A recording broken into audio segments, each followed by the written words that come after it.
Cette vidéo vous est présentée par la boutique de Dicehall.com, les prix les plus bas sur vos jeux de société favoris.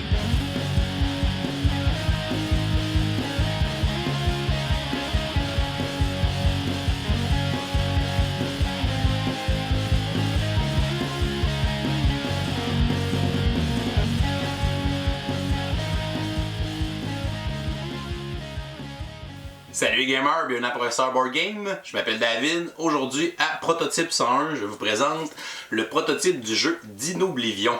Un jeu qui devrait être édité en 2020 par Goblivion Game, qui vont lancer une campagne Kickstarter le 19 novembre 2019. Ça fait beaucoup de 19. Donc c'est un jeu de l'auteur Jean-François Gauthier, qui a aussi fait tout le graphisme à l'intérieur du jeu, qui avait fait aussi le jeu Goblivion précédemment. C'est un jeu pour 2 joueurs avec une variante solo et les parties vont durer de 30 à 45 minutes. Le but du jeu va être de marquer le plus de points de victoire. Chaque joueur incarne une tribu d'hommes des cavernes qui va tenter de faire le plus de points en assemblant la meilleure tribu, en combattant des dinosaures pour leur voler des œufs et en fabriquant des totems dans leur village. C'est un jeu compétitif de deck building avec un aspect gestion de ressources. Donc on va avoir des ressources qui vont rester d'un tour à un autre, qu'on va pouvoir utiliser pour acheter des nouvelles cartes pour les placer dans notre deck. Les cartes sont aussi à multi-usage, donc une carte peut être utilisée pour faire une des 5 actions différentes avec celle-ci. Alors, Dinoblivion, je vous montre les règles du jeu et ensuite je vous donne quelques informations sur la campagne Kickstarter. On va installer une partie pour 2 joueurs. Premièrement, on va placer le plateau principal au milieu de la table et on va placer à côté de celui-ci les jetons d'œufs face cachée pour former une réserve. On va ensuite prendre les cartes Dinoblivion, on va bien les mélanger et on va les placer au centre du plateau principal pour former la jungle, qui sera la pioche de cartes pour la partie. Dans les 2 emplacements où on a une face de dinosaure, on va aller prendre les cartes dinosaures de niveau 2 et on va en placer 3 faces cachées dans chacun des 2 emplacements. Par la suite, on va prendre les cartes dinosaures de niveau 1 et on va aussi en placer 3 sur chacune des piles. On va ensuite révéler la première carte dinosaures de chacune des piles. Donc ce seront les premiers dinosaures que les joueurs pourront affronter dans la partie. Chaque joueur va se prendre un plateau personnel pour sa tribu. On peut aussi prendre une carte aide de jeu pour le scoring de fin de partie. On va ensuite faire notre deck de départ. On va donc choisir un des clans de départ. On a le clan du soleil et le clan de la lune. On va prendre les 9 cartes de notre deck de départ. Les joueurs vont aussi se faire une réserve personnelle avec 6 jetons amis, les petits meeples, 6 jetons dino et 3 jetons nourriture qui sont recto-verso avec des valeurs différentes. Pour déterminer le premier joueur, on va prendre nos 6 meeples et on va les lancer dans les airs et on va regarder combien de nos meeples tombent debout. Donc ici j'en ai un qui est debout et le joueur qui aura le plus de meeples debout sera désigné premier joueur et il va prendre le jeton de massue. Pour compléter notre deck de départ, on va sélectionner un chef de tribu. On va alors révéler 2 cartes chef de tribu. Et le premier joueur, celui qui a le jeton massue, va sélectionner un des 2 chefs pour aller le placer avec ses cartes de clan pour former son deck de départ de 10 cartes. Une fois une carte choisie, on va en placer une deuxième et le deuxième joueur va avoir le choix entre ces 2 chefs et il va lui aussi le placer dans son deck de départ pour commencer avec un deck de 10 cartes. Les joueurs vont alors mélanger leur deck de tribu et vont le placer du côté gauche de leur plateau de joueurs, du côté jour, pour former leur pioche de départ. Par la suite, ils vont piocher les 4 premières cartes pour former leur main de départ au début de la partie. Et les joueurs vont aussi commencer avec un certain nombre de ressources dans leur zone de ressources de leur plateau au départ. Ils vont aller prendre de leurs réserves respectives 2 jetons d'amis qu'ils vont placer dans leur zone de ressources et 2 jetons de nourriture. Donc on va placer un jeton d'une valeur 2 dans la zone de nourriture et on va placer 2 jetons d'amis dans la zone d'amis de notre plateau personnel. Une partie de Dinoblivion se joue à tour de rôle. Les joueurs vont utiliser les cartes qu'ils ont piochées pour pouvoir faire différentes actions pour gagner des ressources, aller affronter des dinosaures, aller à la chasse dans la jungle pour gagner de la nourriture. Ils pourront aussi s'accoupler entre eux pour créer des nouveaux bébés dans la tribu pour gagner des jetons amis. On pourra aussi dépenser nos ressources dans le tour de jeu pour aller s'acheter des nouvelles cartes qui seront dans les sites de chasse. Et on va arrêter notre tour de jeu lorsqu'on n'aura plus d'actions à effectuer. Par la suite, on va défausser les cartes restantes et on va en piocher des nouvelles pour le prochain tour de jeu. On pourra aussi se réserver une carte dans l'espace caverne. Ce sera une carte qu'on pourra se réserver d'un tour à un autre. On va alterner les tours de jeu jusqu'à temps qu'une des 3 pioches, soit une des 2 pioches dinosaures ou la pioche de la jungle, soit épuisée pour déclencher la fin de la partie. À ce moment-là, on va terminer la ronde de jeu en cours pour que chaque joueur ait joué le même nombre de tours de jeu. Et par la suite, on va passer au décompte final des points et le joueur qui aura le plus de points sera déclaré la plus grande tribu de la préhistoire et vainqueur de la partie. Premièrement, décortiquons les différents emplacements de notre plateau de jeu. On va avoir ici notre pioche du côté jour. On va avoir aussi du côté nuit la défausse des cartes qu'on va avoir jouées dans le tour qu'on va placer ici à la fin et aussi les cartes qu'on va acheter. On va les placer dans notre défausse. Ici, on a notre zone de ressources. Donc, ce sont les ressources que nous avons présentement. On peut avoir des ressources d'amis, des ressources de dinos et des ressources de nourriture. Chaque joueur est limité à 6 de chaque ressource. Donc, on est limité à ce qu'il y a dans notre réserve personnelle. On a ici notre caverne où on va pouvoir placer une carte pour se la réserver et l'utiliser dans un tour suivant. Et on va avoir ici des indicateurs pour placer des cartes de chaque côté de notre plateau. Du côté gauche, ce sont les éléments qui vont donner des points à la fin de la partie. Donc les jetons œufs, les cartes totem, ce sont des cartes qui vont rester toujours en jeu, qu'on ne défaussera pas une fois qu'elles sont sur la table. Et les cartes dino qu'on a affrontées qui vont aussi nous donner des points de victoire à la fin de la partie. Du côté droit, on va placer les cartes qu'on va jouer. Donc on a des cartes grises qui sont des cartes tribus et les cartes brunes qui sont des cartes actions. Révélons donc notre main de cartes. Donc on va voir ici qu'on a 2 cartes tribus qui sont des cartes grises et on a 2 cartes actions présentement dans notre main. Chaque carte peut être utilisée pour faire une des 5 actions disponibles avec celle-ci. Et lorsqu'on aura utilisé une carte pour une action, on va simplement l'incliner pour se rappeler que cette carte-là a déjà été utilisée. Lorsqu'on va avoir utilisé toutes les cartes qu'on veut utiliser dans notre tour de jeu, on va mettre fin à notre tour de jeu à ce moment-là et toutes ces cartes vont aller dans notre défausse. La première action disponible est l'action de chasse. Pour faire une action de chasse, on doit envoyer un membre de tribu qui a une valeur d'attaque en haut à droite de sa carte, là, sur le petit icône de Tomahawk. Donc ici, ma chef de tribu a une valeur de 3 en attaque et Explorer a une valeur de 1 d'attaque. On pourrait donc les utiliser pour aller à la chasse. Je pourrais utiliser plusieurs cartes ensemble pour aller chasser avec une meilleure valeur en additionnant leur valeur d'attaque pour la chasse. Mais je vais décider d'utiliser ma chef de tribu pour aller chasser. Je vais donc l'incliner. Et je vais choisir un des sites de chasse. Donc on a les 2 sites de chasse de chaque côté de la jungle. Donc je vais décider d'aller chasser à cet emplacement. On va donc retourner de la jungle un certain nombre de cartes égales à la valeur d'attaque de la chasse qu'on tente de faire. Donc ici je vais retourner 3 cartes dans ce site de chasse. Et on va aller regarder dans le coin droit supérieur des cartes, il y a des icônes de nourriture. Donc on voit que sur les 3 cartes que j'ai révélées, j'ai un seul icône de nourriture. Donc j'ai réussi à chasser un de nourriture. Je vais donc prendre un jeton de nourriture de ma réserve et l'ajouter dans ma zone de ressources. Par la suite, on va empiler les cartes dans le site de chasse les unes par-dessus les autres. Au lieu d'utiliser nos valeurs d'attaque pour aller faire une action de chasse, on peut faire une action d'attaquer un dinosaure. On peut donc aller attaquer un des 2 dinosaures qui se trouvent sur le dessus des piles dinosaures. On doit atteindre la valeur d'attaque demandée par le dinosaure. Donc ici, il faut que j'atteigne 10 d'attaque et 9 pour celui-ci, en cumulant la valeur d'attaque de tous les membres de ma tribu. Donc on devra recruter de nouveaux membres de tribu et utiliser différents effets pour monter notre attaque à une valeur assez haute pour pouvoir tuer ces dinosaures.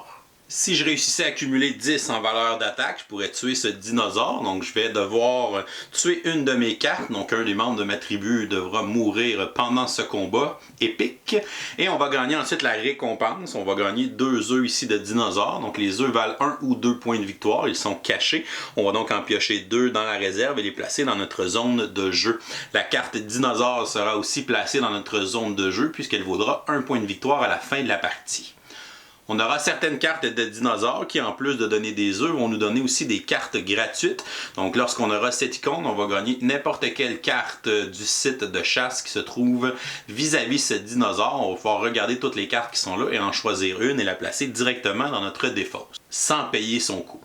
Lorsqu'un dinosaure est tué, on va tout simplement le retirer, placer sa carte dans notre zone, prendre les œufs aussi dans la réserve et on va aller ensuite révéler le prochain dinosaure pour qu'il y ait toujours un dinosaure face visible sur le dessus de la pile. On peut aussi décider de prendre une carte tribu pour jouer une carte action. Donc les cartes brutes, on ne peut pas les jouer seul, on doit les jouer avec un membre de la tribu qui exécute la dite action.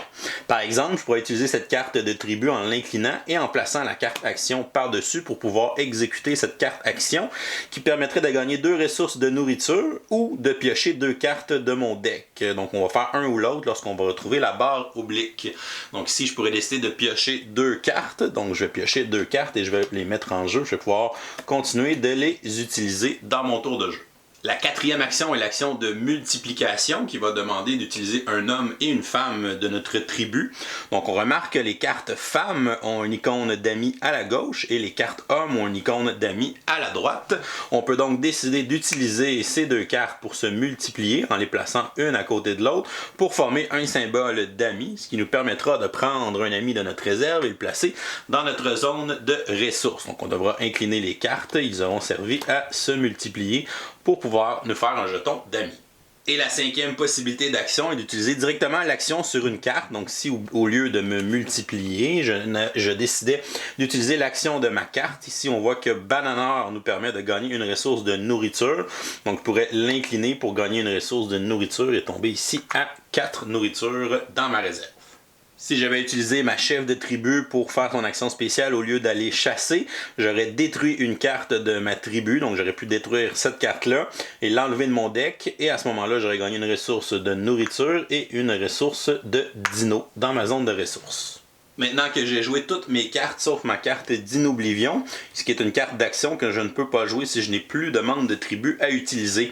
Par contre, je peux utiliser ma caverne pour aller placer la carte à l'intérieur et me la réserver, donc elle sera présente dans la caverne. Je pourrais la prendre dans n'importe quel tour suivant pour pouvoir l'utiliser. On peut changer aussi dans le prochain tour de jeu, je pourrais changer et déplacer cette carte-là, la jouer ou la prendre pour la mettre dans ma zone de jeu et placer une carte différente dans la caverne. On est limité à une seule carte dans la caverne qu'on peut se réserver d'un tour à un autre.